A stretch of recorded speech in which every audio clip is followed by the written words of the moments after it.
آج ہم انشاءاللہ آپ کے ساتھ گھریلو پریشانیوں سے نجات حاصل کرنے کی گفتگو ہوگی کہ کس طرح ہم اپنے خاندانی زندگی کو، اپنی معاشرتی زندگی کو خوشگوار بنا سکتے ہیں اللہ سبحانہ وتعالی کی مدد کے ساتھ۔ جہاں تک گھریلو پریشانیوں کا تعلق ہے تو اس میں ہم دیکھتے ہیں کہ ہر گھر کے اندر کوئی نہ کوئی چیز ایسی ہو جاتی ہے کہ جس سے باہمی تعلقات میں بدمزگی پیدا ہو جاتی ہے۔ بعض افراد کی طبیعت میں غصہ زیادہ ہوتا ہے، بعض لوگ جھگڑالو ہوتے ہیں، بعض لوگ شکی مزاج کے ہوتے ہیں، بعض لوگوں کو اونچا بولنے کی عادت ہوتی ہے، بعض لوگ دوسروں کو مختلف باتوں پر زج کرتے رہتے ہیں، بعض لوگ اپنی ذمہ داریوں کو ٹھیک سے نہیں نبھاتے۔ تو یہ تمام چیزیں صرف نہ یہ کہ ایسے انسان کو خود بلکہ اس کے آس پاس رہنے والوں کو اذیت میں مبتلا کر دیتی۔ اب اس میں انسان بعضوں کو سمجھانے سے بھی کام لیتا ہے، دوسروں سے بھی مدد لیتا ہے، لیکن پھر بھی مسئلہ حل نہیں ہوتا۔ تو صحابہ کرام تو اپنی جوتی کا تسمہ بھی ٹوٹ جاتا تو اللہ سبحانہ تعالیٰ سے مانگتے تھے۔ تو اگر گھر کے اندر کسی قسم کی ناچاکی یا پریشانی ہے تو اس سلسلے میں بھی ہمیں اللہ تعالیٰ کی طرف رجوع کرنا چاہیے، اور پھر اس کے ساتھ ساتھ دوسرے کو جو مشکل پیدا کر رہا ہے سمجھانا بھی چاہیے۔ جہاں تک لڑائی جھگڑے کا تعلق ہے تو اسے منافقت کی علامت بتایا گیا۔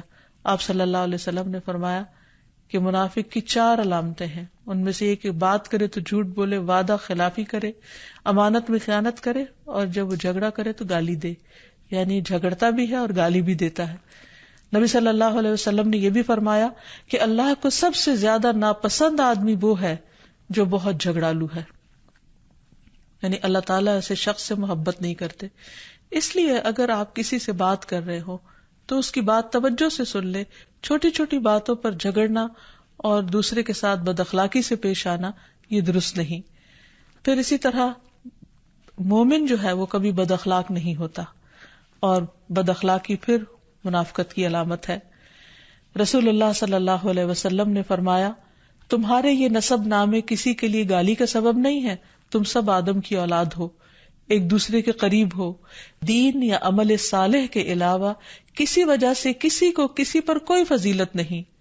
آدمی کے برا ہونے کے لیے یہی کافی ہے کہ وہ فحش گو ہو، بد کلام ہو، بخیل ہو اور بزدل ہو۔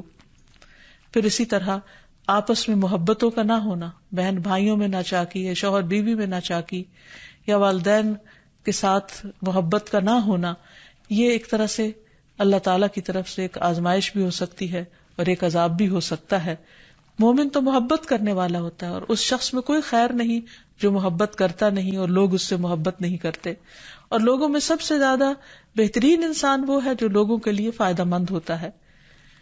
تو اس لیے بہت ضروری ہے کہ خاندان کے اندر باہم محبت پائی جائے۔ گھریلو زندگی خوبصورت ہو جاتی ہے اگر آپس میں ایک دوسرے سے پیار، محبت اور ہمدردی کے جذبات پائے جاتے ہیں۔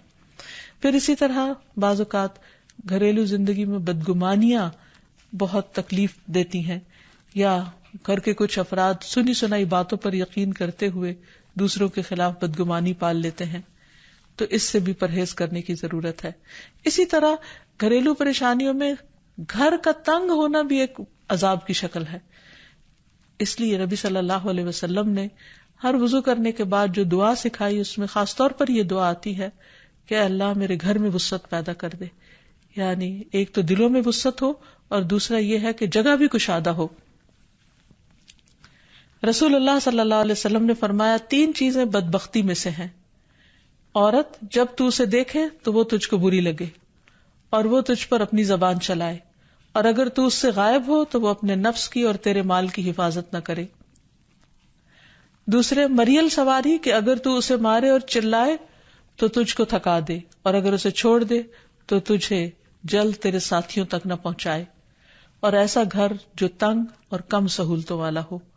تو اس لیے اگر انسان ایسی کسی تکلیف میں مبتلا ہے تو اس کا حل بھی یہی ہے کہ کوشش کے ساتھ ساتھ انسان دعا کرے۔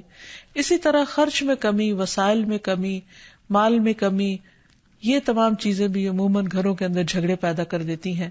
کھانے پینے کی قلت، بنیادی ضروریات کا پورا نہ ہونا، تو ایسی صورت میں بھی انسان اللہ تعالیٰ کی طرف رجوع کرے، اور اس کے لیے ساتھ ہی کوشش بھی ضروری ہے۔ کوشش میں سب سے پہلے تو یہ کہ انسان لڑائی جھگڑا چھوڑے، صبر و ضبط کی عادت ڈالے، برداشت و تحمل کی عادت اپنے اندر پیدا کرے، اپنے اخلاق کو بہتر بنائے۔ ایک حدیث کے مطابق اللہ سبحانہ وتعالیٰ جب کسی گھرانے پر خیر و برکت نازل فرمانا چاہتے ہیں تو اس گھر والوں کے اندر نرمی پیدا کر دیتے ہیں۔ اور ایک اور حدیث میں یہ بھی آتا ہے کہ جو نرمی سے محروم کر دیا گیا وہ ہر خیر و بلائی سے محروم کر دیا گیا۔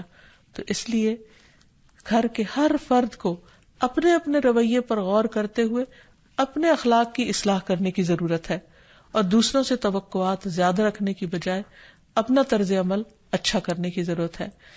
اور گھر والوں کے ساتھ بہترین ہونا نبی صلی اللہ علیہ وسلم کی سنت ہے۔ آپ نے فرمایا تم میں سے بہتر وہ ہے جو اپنے گھر والوں کے لیے بہتر ہو، اور میں تم سب کی نسبت اپنے گھر والوں کے حق میں اچھا ہوں۔ یعنی آپ نے اپنی مثال دی کہ میں سب سے اچھا سلوک اپنے گھر والوں سے کرتا ہوں، تو تمہیں بھی اگر اچھا بننا ہے تو ایسا ہی کرنا ہوگا۔